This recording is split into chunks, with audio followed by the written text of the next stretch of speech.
podcasting from a remote location somewhere deep in the heart of New York City. This is Crypto Characters, and I'm your host, Jason Nagy. Our guest for today is Roman Ginis, PhD, and CEO of Imperative Execution, a fintech company that engineers smart trading venues to improve market efficiency. Roman, welcome to the podcast. Thank you. So, your last name, Ginis? Yes. You know you spell it wrong, right? I think I spell it just right. Okay, well, there you go. It is the most delicious of the last names of all of the people that I've interviewed so far. Thank you for that. All right, so I should stop laughing at my own jokes. So you are one of the many unique people that I run into in the fintech world. You are a PhD in computer science, right? From CalTech, is that correct? Correct. You grew up in the USSR, right? Right. You're an engineer. You've had, I think, 3 or 4 different engineering jobs. Yes. 4 different patents, right? Correct. How is it that you're running a trading company? Tell me about that. That's a very interesting arc. You're not the first engineer, by the way, that I've spoken with who is in finance. So I understand that there are a lot more people like that, but it seemed so strange to me the first time that I started running into it that I think it's worth talking about, because I believe that the vast majority of successful people that are trading are all being based on or run by computer scientists or programmers. That doesn't surprise me. So how did you get to where you were, aside from after a while, I mean?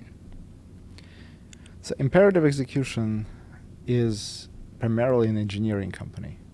We operate a U.S. Equities, ATS, alternative trading system called Intelligent Cross that runs as a venue and matches buyers and sellers in U.S. equities.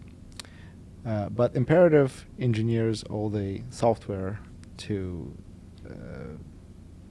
make it deliver the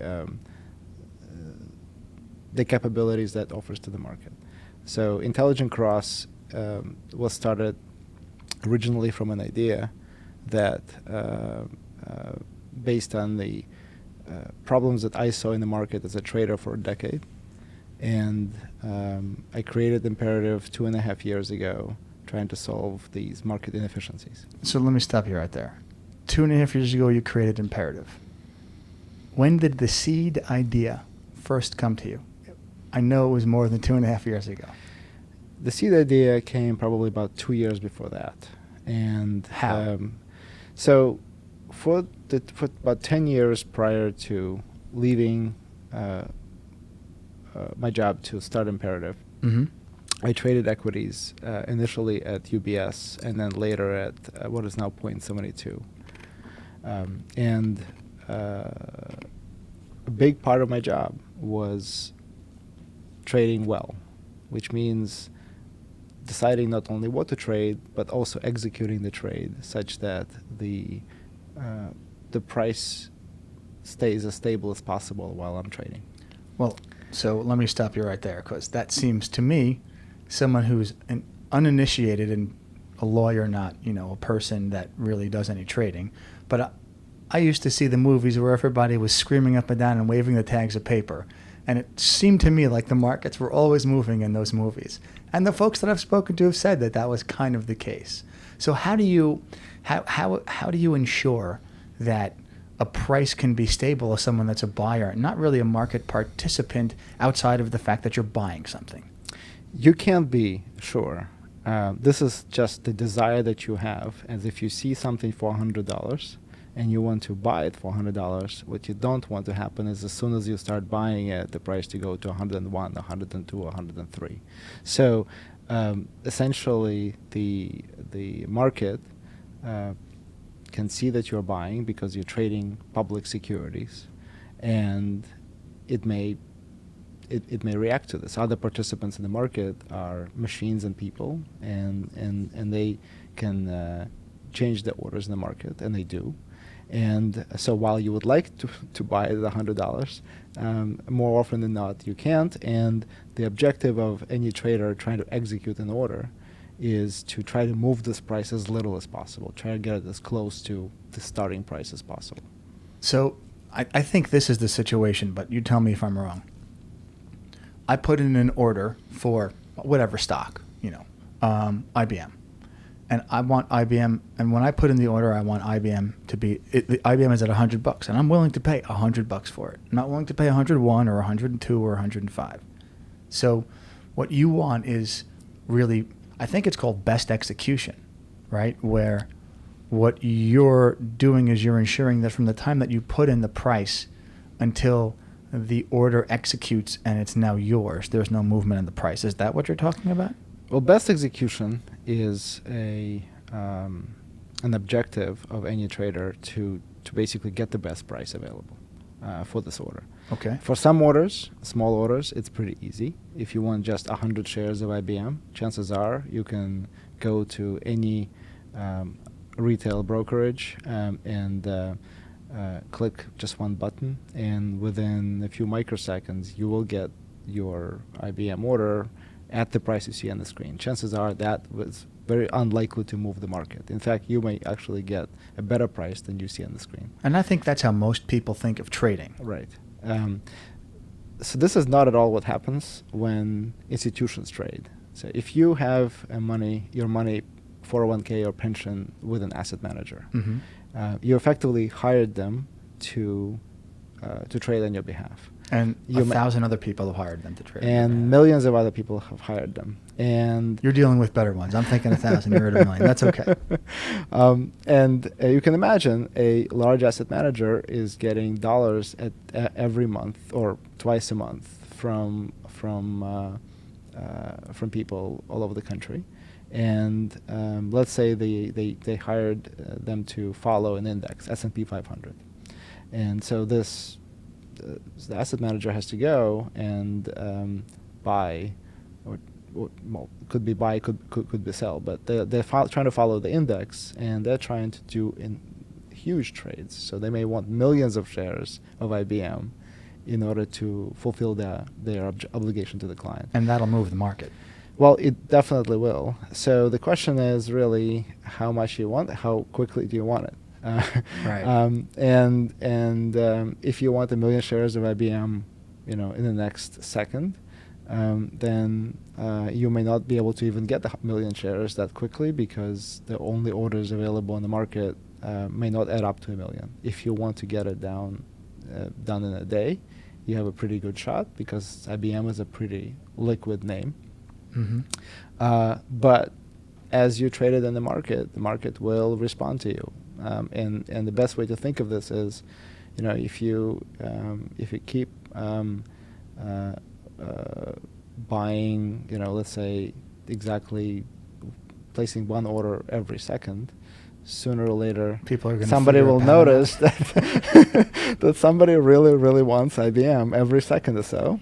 And maybe they will see if you'll be willing to pay, a penny more, a nickel more, or a dime more for it. And if you keep doing this, while you're paying a nickel more, they'll see how far you're willing to go. And I was thinking about this too, because when you mentioned block trades to me, when we were talking before, what I thought of was, sure, if you have to buy 1 million shares, but if you're smart, then what you'll do is you'll have 300 different people buying 1 million shares, so it won't be one big block trade. But on the other hand, everyone's going to say, wait, I've got 300 different people that are putting in all of these, they want essentially $1 million worth of the stock. What am I missing, right? And so the good news is you don't need 300 people. Every broker today offers essentially an automation of that, an algorithm. They're called execution algorithms that you can essentially employ to do your trade. So you don't need to do a block trade of 1 million shares. You can give it to this algorithm, and the algorithm will break it up into small orders and place them in the market at whatever rate you want. And for many of them, you can even give an objective. I want you to minimize, market impact. market impact is how much the price dislocates. So pretty much any broker in the market offers these. And you can, so this is primarily how institutions execute. Okay. There's very little manual execution done except for very, illiquid names and complicated trades. The bulk of the trading in public securities, public equities is done electronically. Now, I'm curious about this. Is there a lot of institutional trading on an institutional level? I mean, are there large, I don't know if you'd call them banks or holding companies that are going and buying large amounts of stock just to improve their profits? Because it seemed like there used to be, but no one, and I suspect that it's still that way, but no one really talks about it. I don't quite follow. So there's asset managers who are hired by pension funds and mutual funds to do the trading, and then there is hedge funds that trade purely for profit. Right. I guess what I'm saying is it used to be that banks would trade purely. There would be investment banking arms or really hedge fund arms of banks, but that was ended by regulation. So in 2008, right, after the crisis. So I guess that's not. That's why that you don't really hear about that anymore, because banks can't really do that anymore. Yeah, regulation is not my area of expertise. Well, that's good because you're an engineer. I think the last thing that anybody would want would be an engineer or a computer scientist making regulations, because you wouldn't have any give in them, right? That doesn't mean that one could not improve regulation in using the same mindset as an engineer. So let's talk about that. Let's talk about the engineering mindset or the computer scientist's mindset. How do you look at the world? I suspect that you look at the world very differently from me, and I'll give you an example. I was interviewing someone who was an engineer, really talking to them, and they mentioned how what they learned when they realized they could hack a video game was that you could change the structures, and you could kind of move things as you needed to. And what struck me about that was that's not something that I've ever thought about. When I would get cheat codes to video games, it wasn't like, oh, it's not as rigid as I thought. I was like, oh, I got a cheat code. I was happy.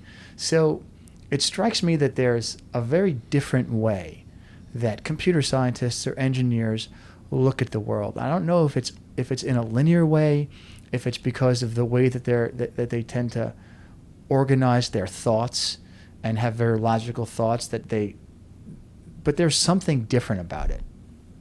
So I can't speak for all the computer scientists, but I can tell you that the way I look at the world is definitely different from many of the traders in the capital markets.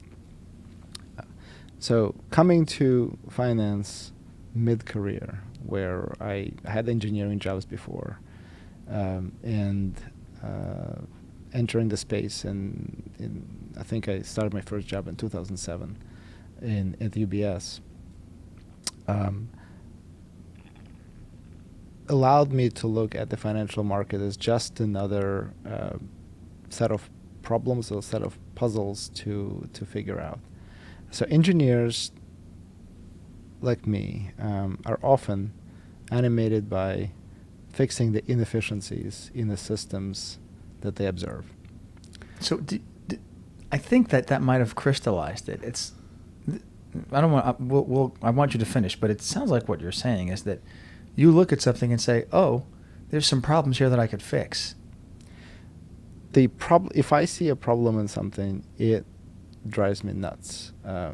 Some problems I can't fix. I can't fix politics. I can't fix healthcare. But there are certain things that engineers can fix, right? We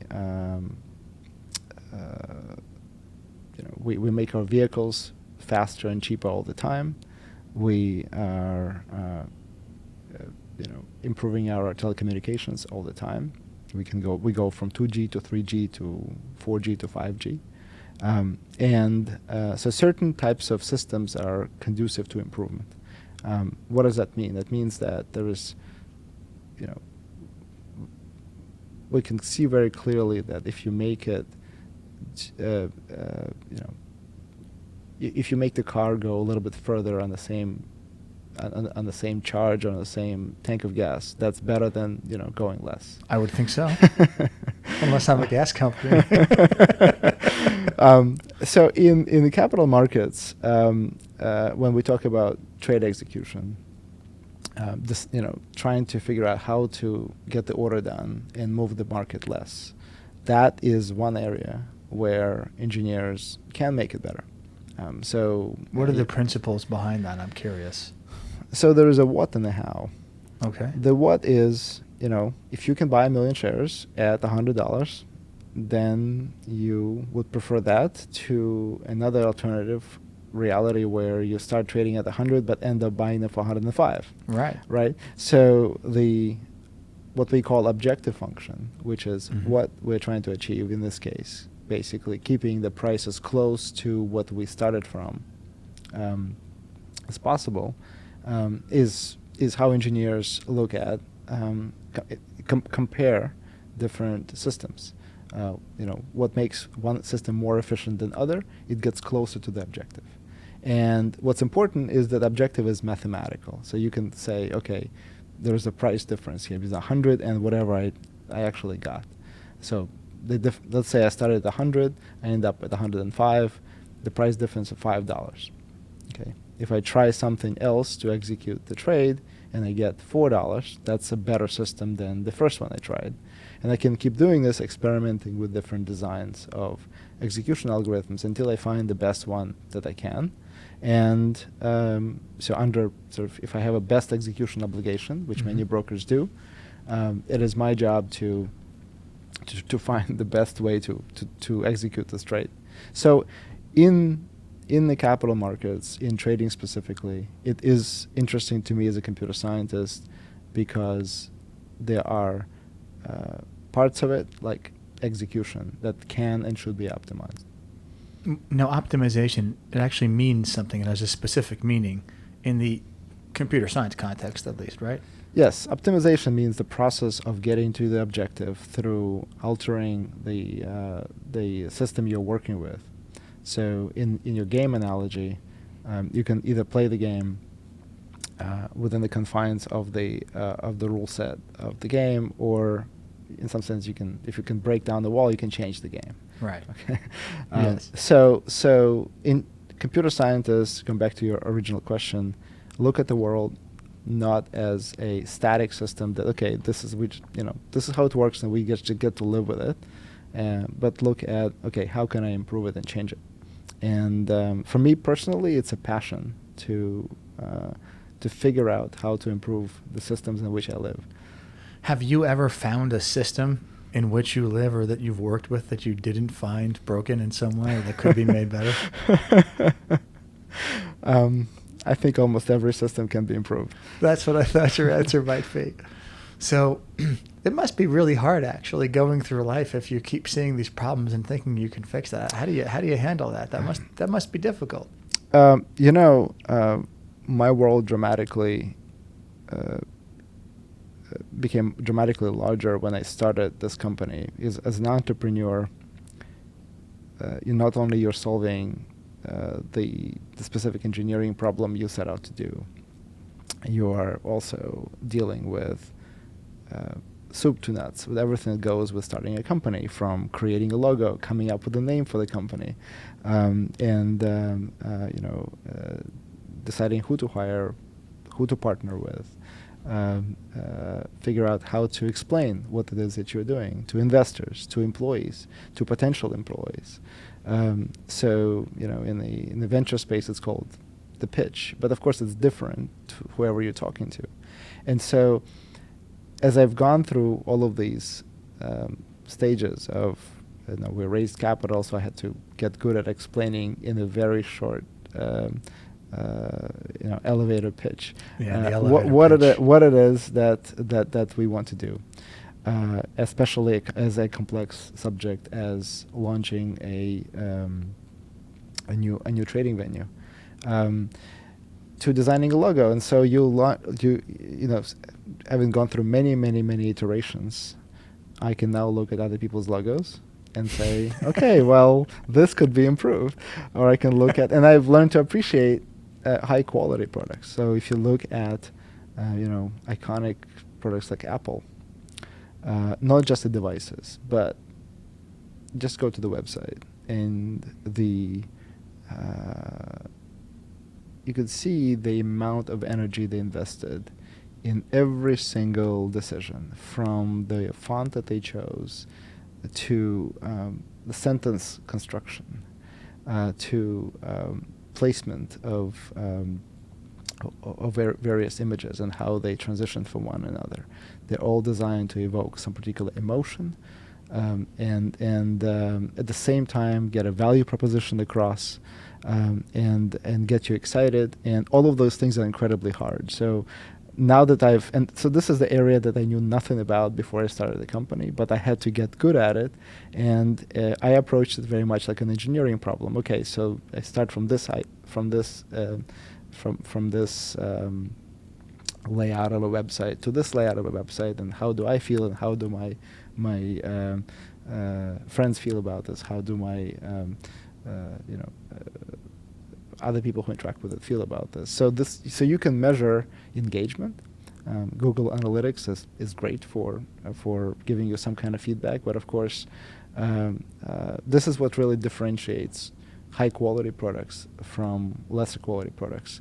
I feel that lesser quality products just didn't have enough time invested in them. They were not loved enough by their designers to obsessively refine every single part of the product to make it, more engaging. So you bring up a whole host of really interesting questions that I want to ask you about. So let me see if I can get them all in a nice free statement. So first of all, it sounds like you've used your engineering skills quite well to figure out about this design stuff, because I've looked at Apple's website and it looks neat and clean to me. It looks like kind of like antiseptic, the way that Steve Jobs looked when he was alive and would be walking around the stage. And that, to me, that was what it was. I never really paid attention to the sentences. I never really paid attention to the fact that it's there to evoke an emotion. And it probably evokes emotions in me, and I just don't realize it, although. That's exactly right. So when the perfect product is great, when it's like reading a fine book. You get lost in the story and you don't see the words. It's like art. I mean, you mentioned books. It's art. I mean, that's really what it is, which is kind of scary when you think about that, because I don't look at Apple web designs or any web designs as art, but that's what it is. It is absolutely art. And having tried to, so I'm not an artist at all, but you're an engineer. It'd be pretty hard for you to do both, right? But you can see, the difference between something that a 5-year-old would draw and somebody that a professional artist would draw, right? Usually. And everything in between, right? And so if you look at almost any product, you can at least now I can see the degree of refinement that had gone into a degree of optimization. So now that leads me to a different question that I wanted to ask you, which is, how do you know in your search when you're doing something when to stop? Because to me, the when to stop applies in a couple of different contexts. It's when do you stop if something isn't working? When do you stop if something is a distraction? Or when do you stop if you think that you've got a perfectly good product that you're now in the law of diminishing returns? So those are three separate situations. So let me start with the last one first. Okay. If you know you're doing if it's the right product at the right time, solves the right problem, then you don't stop. You basically use 100% of your time to keep making it better. You can always get better at math by doing a little bit more math. Well, some people can. You're right about that. You can always grow more muscles by going to the gym more. That's true. Yeah. Math, it's like muscles and math, right? You're right. Yeah. If you write more, you'll get better at writing. If you program more, you get better at programming. By the way, I'm going to move this a little closer there. Okay, you can see our handsome face much better now. There we go. Good. Yeah. So Malcolm Gladwell once noticed something about 10,000 hours. Yes. I don't think there's anything special about 10,000. It's just an observation that people who have done something, quite a lot, tend to be pretty good at it.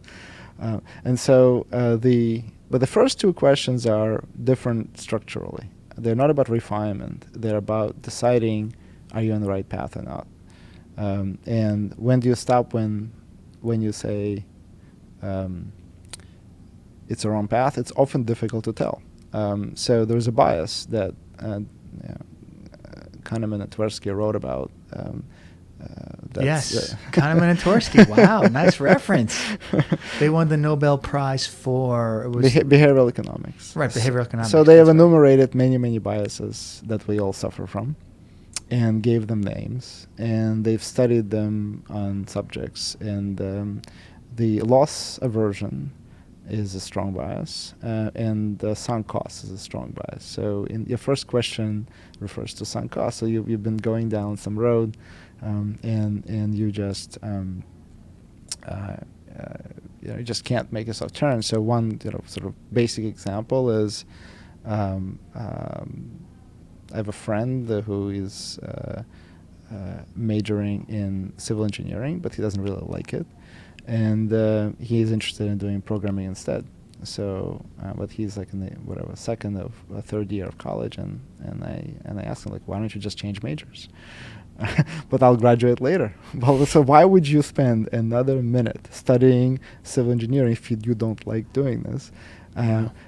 So just because you studied up to now, if what you plan to do with the rest of your life is to program, then switch and start programming. That's about right.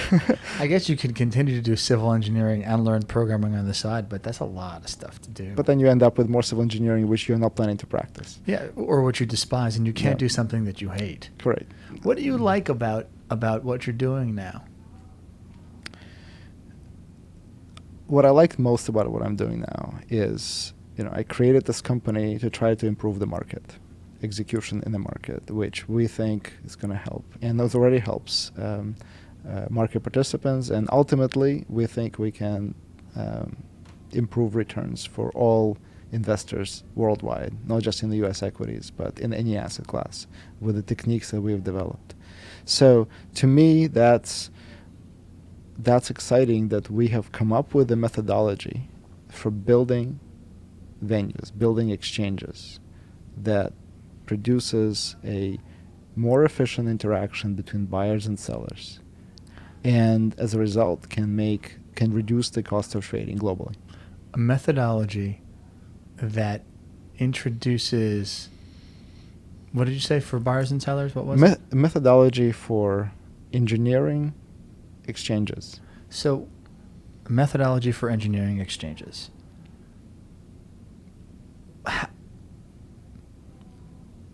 It strikes me that you could have an exchange with various rules, but a methodology is a striking term, for me at least, for someone to use about creating an exchange. So can you peel that back a little bit? Tell me what you mean by methodology. You can think of methodology, you can say a process, but that's is really what the key innovation of imperative is.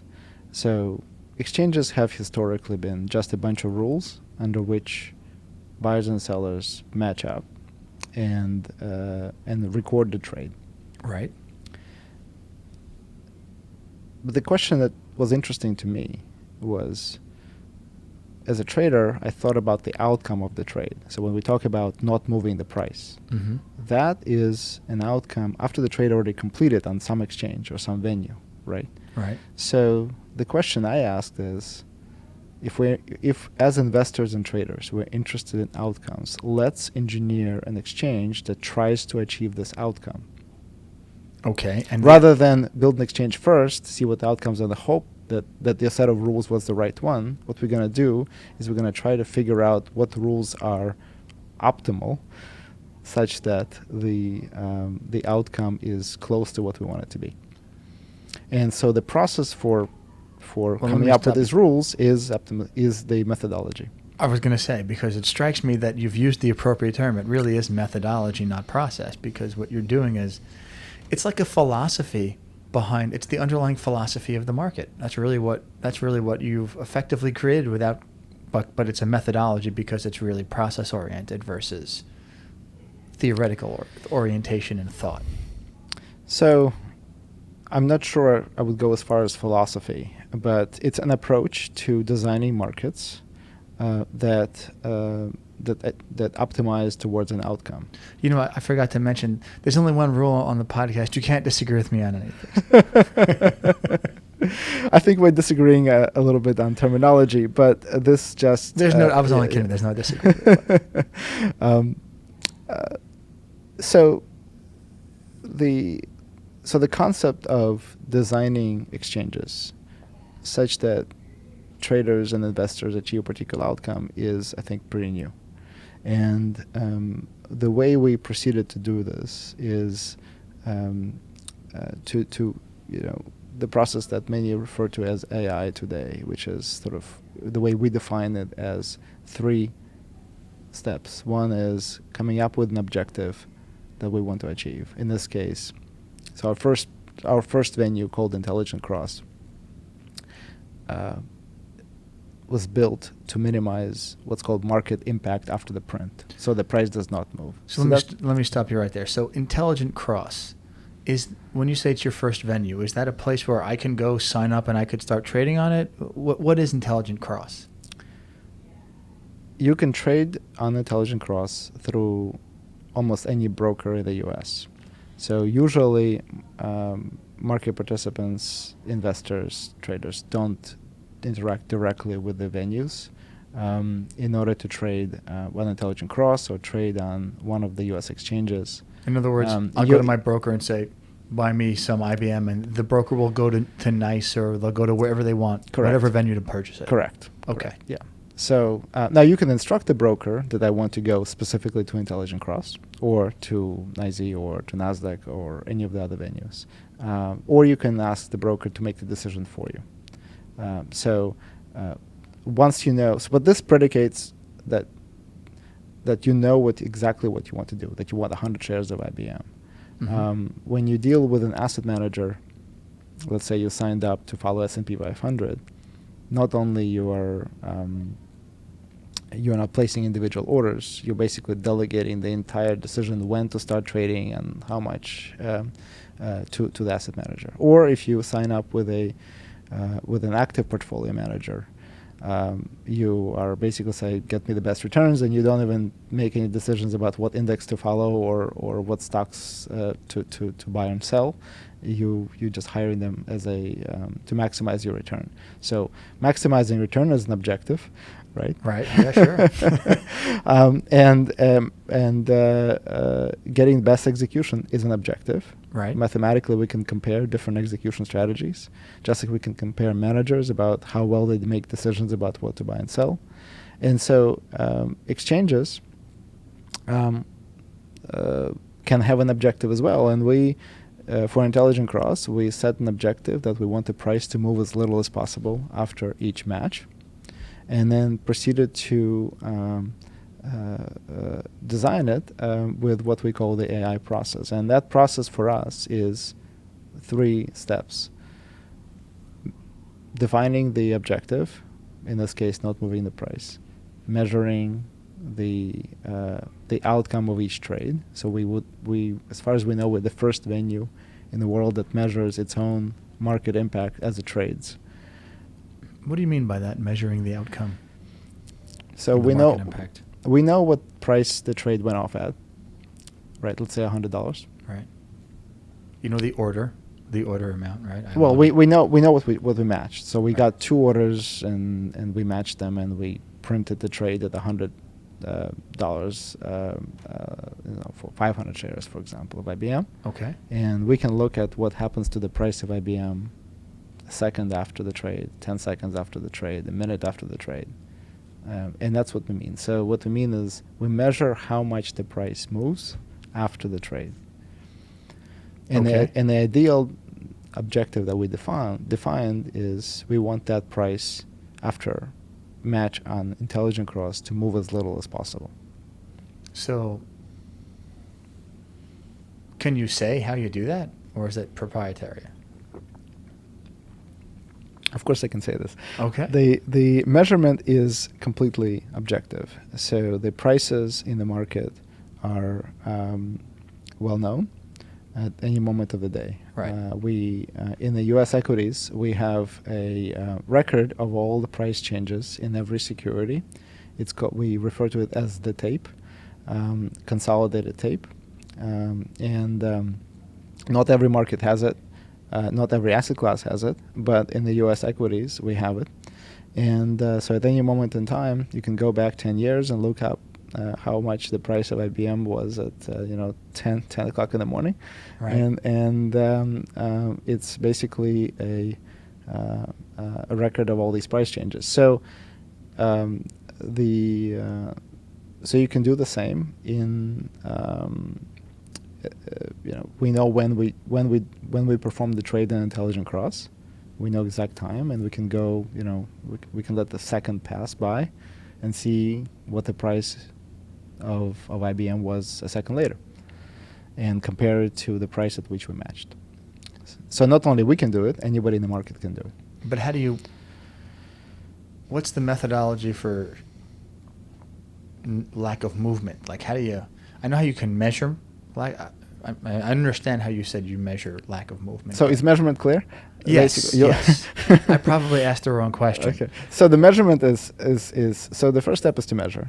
Right. And the second is that becomes a data point that goes into a machine learning function that absorbs these data points and can make a decision about whether the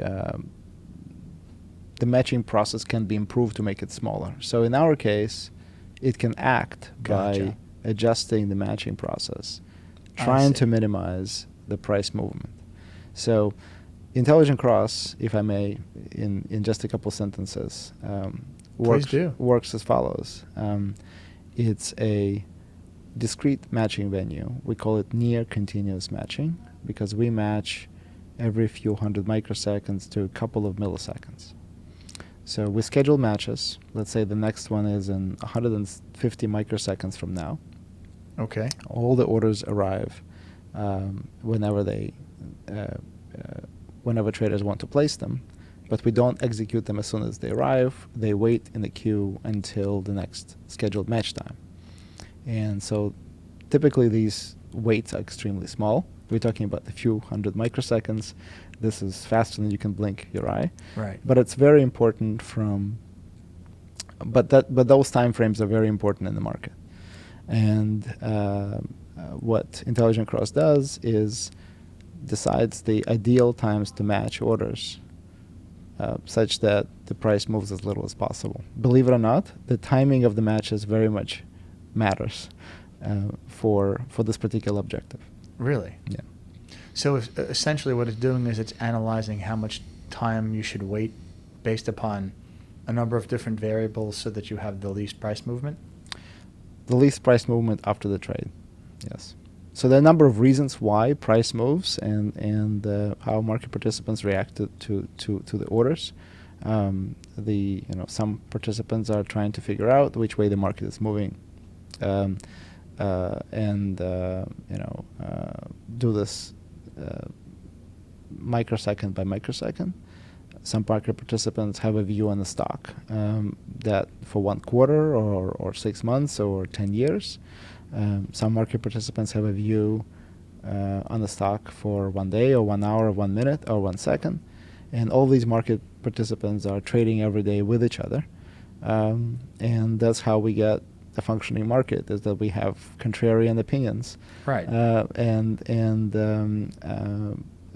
It doesn't mean that it's a zero-sum game. It doesn't mean that one side has to both sides of a trade can be right at the same time if they hold stock for different amounts of time.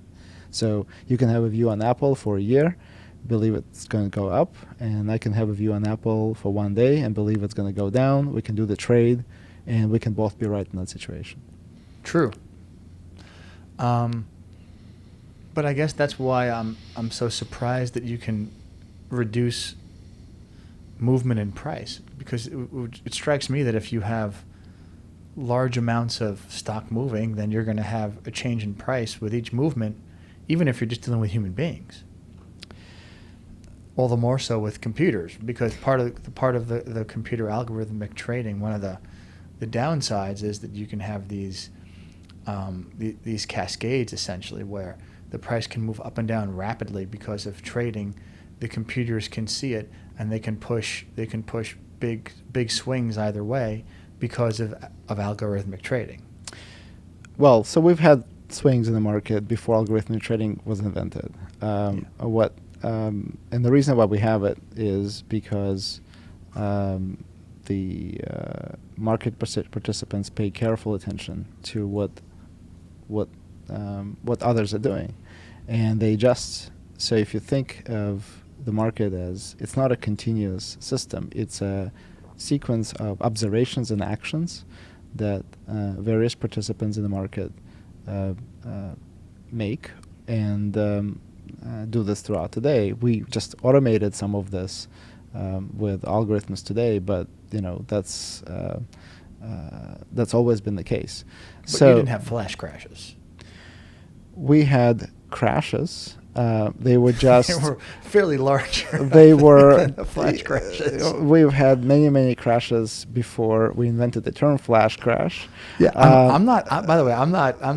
Pointing the finger at engineers or computers for it. I'm just. It's just a different phenomenon, because the other crashes that you talked about were much bigger and much worse than a flash crash, where like the S&P drops 3 or 5% for like 10 minutes. That's totally different. So not to defend any particular flash crash, but in an efficient market, the price should return to its fundamentals fairly quickly.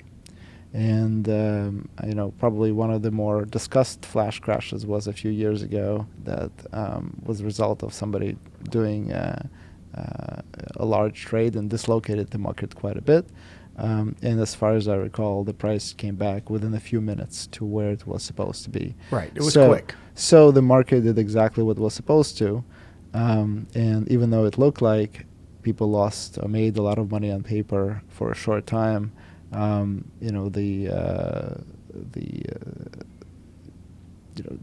market worked efficiently. Now, at the same time, big swings in the market reduce confidence in the market among participants, and therefore, they would be less likely to participate if the market seemed unstable and unpredictable. So as an industry, it makes sense that we would want to, reduce the number of these events, and we have. So as a result of that flash crash, we have put in circuit breakers into the exchanges, and brokers have implemented a number of changes on their part, trying to make sure we have less cascading going on. Right. But an interesting market to watch is actually crypto, right? So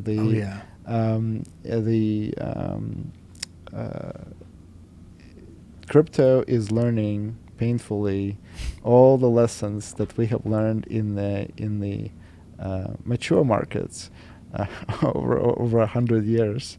So all the issues that are happening in crypto that we read about, market manipulation of various kinds, exchanges misreporting, how much they actually do, how much of it is natural, how much of it is fake.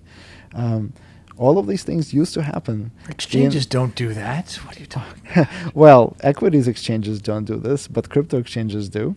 And there's been multiple studies now that that claim that some of the volume on crypto exchanges is not real. Well, that was the issue with the ETFs, right? I mean, part of what the SEC was saying was that they can't really understand. You have to.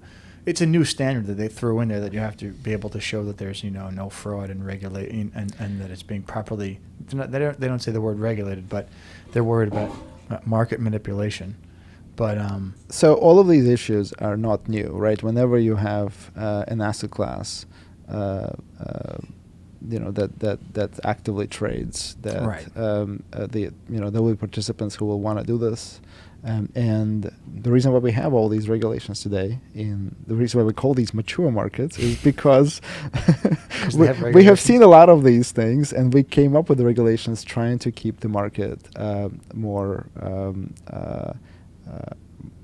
honest and more predictable. So the market participants would want to trade it. Although, not to defend the crypto markets too much, but they're typically, the cryptocurrency markets are not equities markets. So the equities are regulated, but if it's a commodities market, there's significantly less regulatory burden than you have in the equities markets in the U.S., which is part of the issue. And you're seeing, in my mind, the states rise, to the challenge. You've got New York's BIT license, which in my mind is a reason for nearly every young participant in that wants to be involved in crypto trading to not permit New Yorkers to trade in crypto.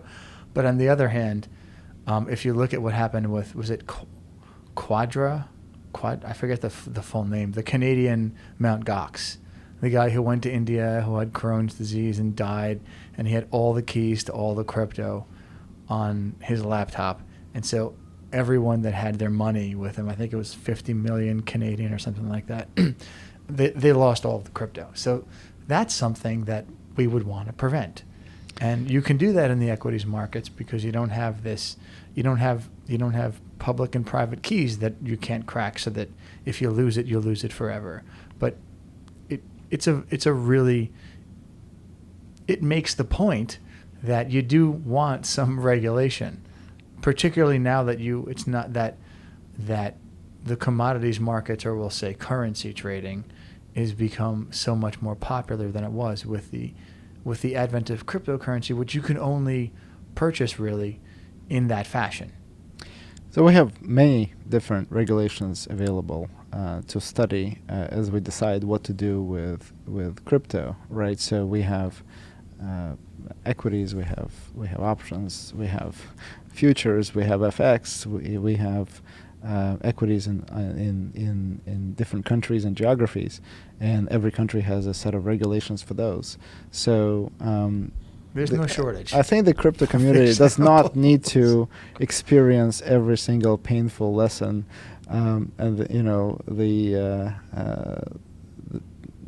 we can learn from history, and just like the founding of this country, we did not need to, start from scratch, right? The founders started from various republics that they have studied in the past and try to make the most optimal republic they could come up with at the time. That's true. They did. So the crypto community can learn as well. I agree. There's a really strong libertarian bent in the crypto community, and I understand it. And that's really, I think, what the issue is. They just don't want to deal with. They don't want to be regulated to death because somebody has to do the regulating. Right. Exactly. And they don't want it. So I share the conflict there. So if there is a way to design the venues, the exchanges, such that they, in the process of matching, prevent some of these undesirable outcomes from happening purely automatically, we can essentially encode. Oops. Oh yeah, fix that here, and let me, while you're getting that one done. So these things you can slide them forward or backward without taking them off your ears. Thank you for that. It's a well-designed product. Someone thought a lot about it, That's right? If only I had the square head. So to me, by the way, I wanted to your point. It strikes me that intelligent cross, the underlying methods behind it, or maybe it's the programming or the layers or whatever you want to call it from a technological perspective, that would be a great trading platform for crypto. It could be. So we built the imperative execution built the trading platform for intelligent cross to trade securities. So we're trading your equities today, but we could adopt the same process and the same technology stack, if you will, for anything with a limit order book, pretty much. So options and futures and fixed income and crypto are all trading with limit orders, and Right. it could work. But the point I was trying to make was that, to me, it's a challenge to design. It's an interesting challenge to design venues that essentially not necessarily self-police trading, but at least try to prevent situations that market participants find undesirable. And if we essentially encode this in the design of the matching process itself, then it's not any particular authority that needs to supervise it. It's just, bad outcomes are avoided. So I'm gonna tell you something you probably already know. Given the libertarian bent that the community has and the fact that they don't want to be regulated, if you were to put something together like that, I think you'd have a lot of people that would be very interested in trading. I think it would be a very popular site for the uninitiated to be able to do it. Because that's the big danger if you want to trade crypto right now. You've got the key issue, right? Don't ever lose your key; you lose it all. But there's the other side, which is the fact that a lot of times you're dealing with thinly traded markets, and people who don't really understand the technology and don't really understand what's going on, and there's no real cover for them. But if you have a venue that has that cover for them, it could be very popular. So, this is potential opportunity to differentiate, right? So in the equity space, we differentiate Intelligent Cross from other exchanges by promising a better outcome for the trade. In a market like crypto, potentially you can have a venue that prevents certain kinds of bad outcomes from happening. So it's the same sort of similar thought process where the community can define, okay, I don't want this to happen to me. And if you have choice of trading it on, there are many exchanges in crypto, right? And if you trade it here, you have a safer environment, and that would make sense. Well, that's supposed to be why people go to these places, right? Sometimes they're not, but sometimes they are. So, and it would take away. See, look, Nick Szabo created the smart contract. Well, I don't know if he created it, but he certainly coined the phrase and did a lot for it. He would probably say he didn't create it, but he's the father of the smart contract, right? So the whole purpose of it, when you hear him talk, was that he recognized that the government is a coercive tool, and the reason why you do things is because of government coercion, and he wanted to create a product, or he wanted to create something that didn't have any government coercion involved, that you weren't complying because you were being forced to by the point of a gun. You were complying because you wanted to comply, and that's just the rule. So it's very consistent with the ethos of the crypto community. So it makes sense, but let me just remind your audience why we have exchanges, right? So if you go back to the time when we didn't really have exchanges, you had equity in the company and you wanted to exit the position. Let's say you bought it and now you want cash instead. You need to find the counter side, right? You need to you want to find somebody who will buy it from you. Right. How do you find that person? Well, you can roam around the countryside looking for the person, saying, would you like to buy this from me? So that's obviously time consuming. So what we've decided to do is congregate in sort of one place for all the people who want to exchange these things. Sort of a marketplace. In the U.S. Yes, exactly. In the U.S., remember the buttonwood tree? That was the beginning of the New York Stock Exchange. It was literally a tree. They just chose a place where they would all congregate.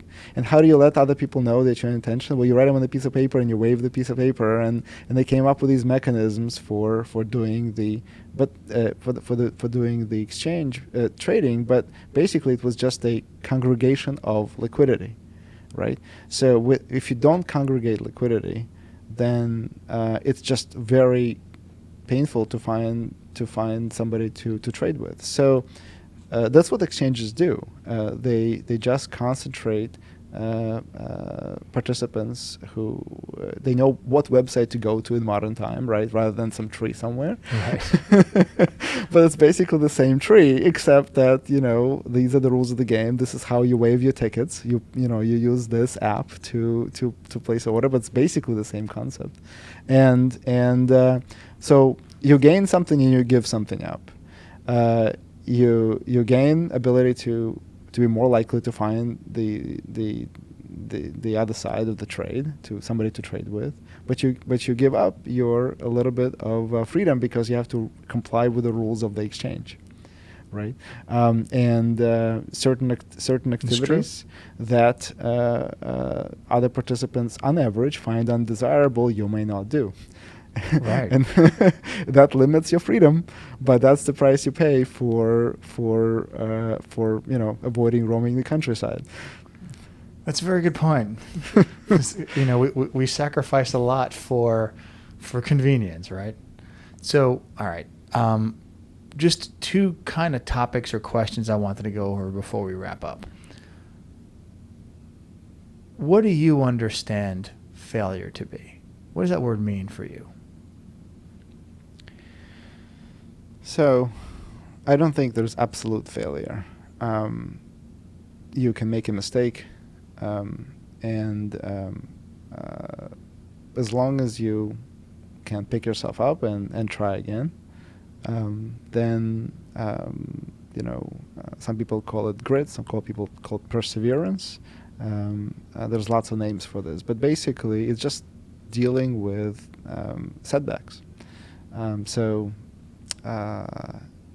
In this country, I think one of the reasons why we have so many entrepreneurs and so much innovation is because failures and career changes and experiments that people do are fairly easily accepted by the marketplace. So, I traded for one of the largest hedge funds in the world. I left my job to try to start a startup. We're doing very well, but there could have been another reality where we weren't. And I am pretty certain that I could have, found another, big bank or a big hedge fund to trade for, if that didn't work out. And so does every one of every single person who works for Imperative. We have a number of excellent engineers and salespeople and operations people, and they're all experts in their field. And if something were, God forbid, happen to Imperative, I am 100% certain that they will all, will be able to go and continue doing their work somewhere, and nobody's going to say, "Oh my God, you work for a startup. How stupid it was of you." Right. Everyone will say, "Well, you probably learned a ton, and had to wear multiple hats, and you're actually far more valuable as a partner or an employee than you were before you did this." All right. So by the way, here's what that tells me, which is, I think one of the keys. It's one of the things that I've distilled from talking to so many entrepreneurs, which is that there really is no failure. It's nearly impossible to fail because there are so many different ways that you can do things, and there are so many different things that you learn. It's only failure if you stop. Correct. Or you run out of time. Or you die. Exactly. Exactly right. It's funny. I was thinking that might be true, but it's true. When it's only failure when you're dead, right? And maybe it's not failure. Maybe it's tremendous success. So, the good question that you can ask as a follow-up is, what is success? There you go. And so before we get to success, I wanted to ask you how you viewed sacrifice.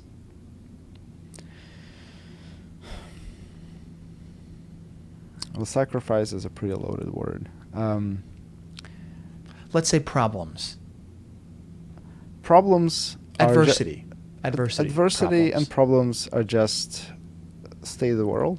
Man, you think a lot.